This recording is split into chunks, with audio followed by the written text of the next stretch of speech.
Film diawali dengan memperlihatkan seorang gadis cantik yang bernama Mara. Ia sedang mengikuti pelajaran kelas. Awalnya semuanya baik-baik saja, namun tiba-tiba ada satu murid yang meletus. Melihat hal tersebut, seluruh isi kelas lari keluar ketakutan. Murid yang meletus itu bernama Kathleen. Di hari itu juga, tim medis datang dan melihat banyak sekali darah dan daging yang sudah tak berbentuk. Lalu, seisi kelas tersebut dibawa ke kantor polisi untuk menjadi saksi. Seluruh teman Kathleen pun mengadakan acara untuk mengenangnya. Mereka sangat sedih sekaligus bingung melihat kejadian tersebut. Malamnya, Mara dan Tessa nongkrong di sebuah kafe. Tiba-tiba datang seorang pria bernama Dylan. Ia merupakan teman sekelas Mara yang menyukainya diam-diam. Sebelumnya, Dylan tak berani mengungkapkan perasaannya karena ia tak percaya diri. Tapi, ia pun memutuskan untuk menyatakan cinta pada Mara. Dan mereka pun melewatkan malam dengan percakapan yang romantis. Dylan pun mengajak Mara untuk melihat pertandingan bola kasti. Keesokan hari, Mara dan Dylan pergi menonton bersama pertandingan itu.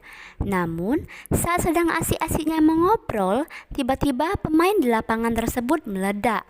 Mereka pun langsung pergi dari tempat itu dan menjadi sangat takut. Virus meletus ini menjadi viral dan dianggap sebuah kutukan. Pada suatu malam, Mara dan Dylan datang ke suatu pesta sekolah. Mereka pergi keluar untuk mengobrol. Di sana, mereka menceritakan tentang kehidupan mereka masing-masing. Lalu, saat mereka sedang asik mengobrol, tiba-tiba ada suatu keributan dan saat mereka melihat apa yang terjadi, ternyata ada seseorang yang meledak lagi. Virus ini pun semakin parah. Hingga Mara dan Tessa ditanya polisi tentang apa yang sebenarnya terjadi, sampai-sampai orang bisa meletus tanpa sisa. Kemudian, Mara menghampiri kedua temannya yang bernama Joe dan Jeb. Mara datang untuk menyelidiki asal-usul dari kejadian tersebut.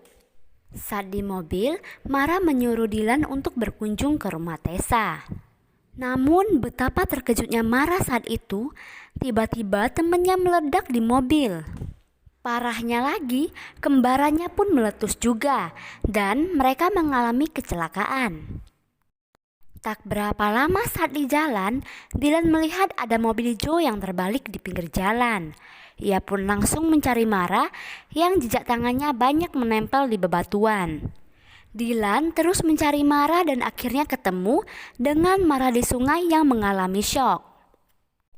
Dylan pun membawa baju ganti untuk Mara, namun ketika hendak mengganti baju, ternyata di sana mereka dihampiri banyak orang yang memakai pakaian khusus. Mereka pun dibawa dengan paksa dan mereka dibawa ke ruangan isolasi untuk diperiksa.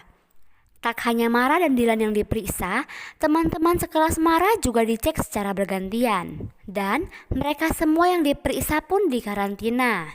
Salah satu tim medis mengatakan kalau proses pencarian obat akan terus dilakukan. Namun anehnya, virus ini hanya menimpa murid yang berada di sekolah itu.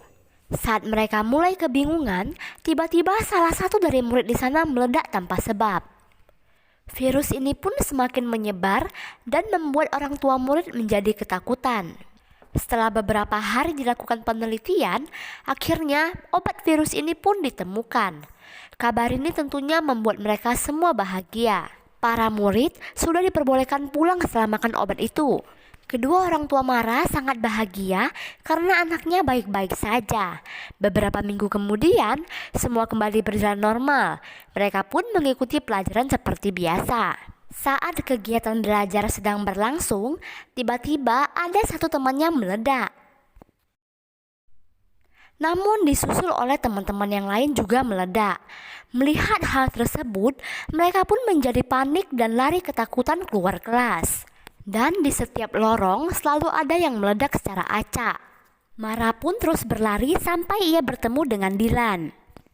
Dan mirisnya lagi, orang yang ia cintai pun ikut meledak. Sejak kejadian itu, Mara menjadi sangat syok. Entah apa penyebab virus tersebut, segala penelitian obat pun sia-sia. Beberapa hari setelah itu, Mara menjadi sangat frustasi. Lalu ia menghampiri rumah Tessa. Namun Tessa pergi dan mengatakan ia sangat ketakutan dan akan pergi ke kota lain. Tessa pun menaiki bis dengan teman-temannya, namun Mara tak diajak. Para orang tua murid menyalahkan Mara. Ia dianggap sebagai kutukan. Ini disebabkan karena setiap ada orang yang meledak, selalu ada Mara di dekatnya. Mereka selalu berpikir Maralah penyebab virus itu. Bahkan, berita ini sudah tersebar di internet dan menjelaskan kalau Maralah yang menjadi penyebab virus ini. Keesokan pagi, Mara datang ke sekolah yang sedang tidak aktif, dan ia terus merenung apakah dia yang menjadi penyebab virus itu. Mara pun datang ke kuburan Dylan. Karena rindu dengan Dylan, Mara pun tidur di atas kuburannya. Namun tiba-tiba ibunya datang dan mereka pun mengobrol sambil tidur di atas kuburan itu. Setelah pergi beberapa hari, akhirnya Mara pulang dan meminta maaf kepada kedua orang tuanya. Dan setelah meminta maaf, ia pun pergi dari rumah untuk mengasihkan diri selama beberapa bulan. Sampai tak ada lagi virus yang terjadi di kota ini. Film pun selesai. Bye-bye.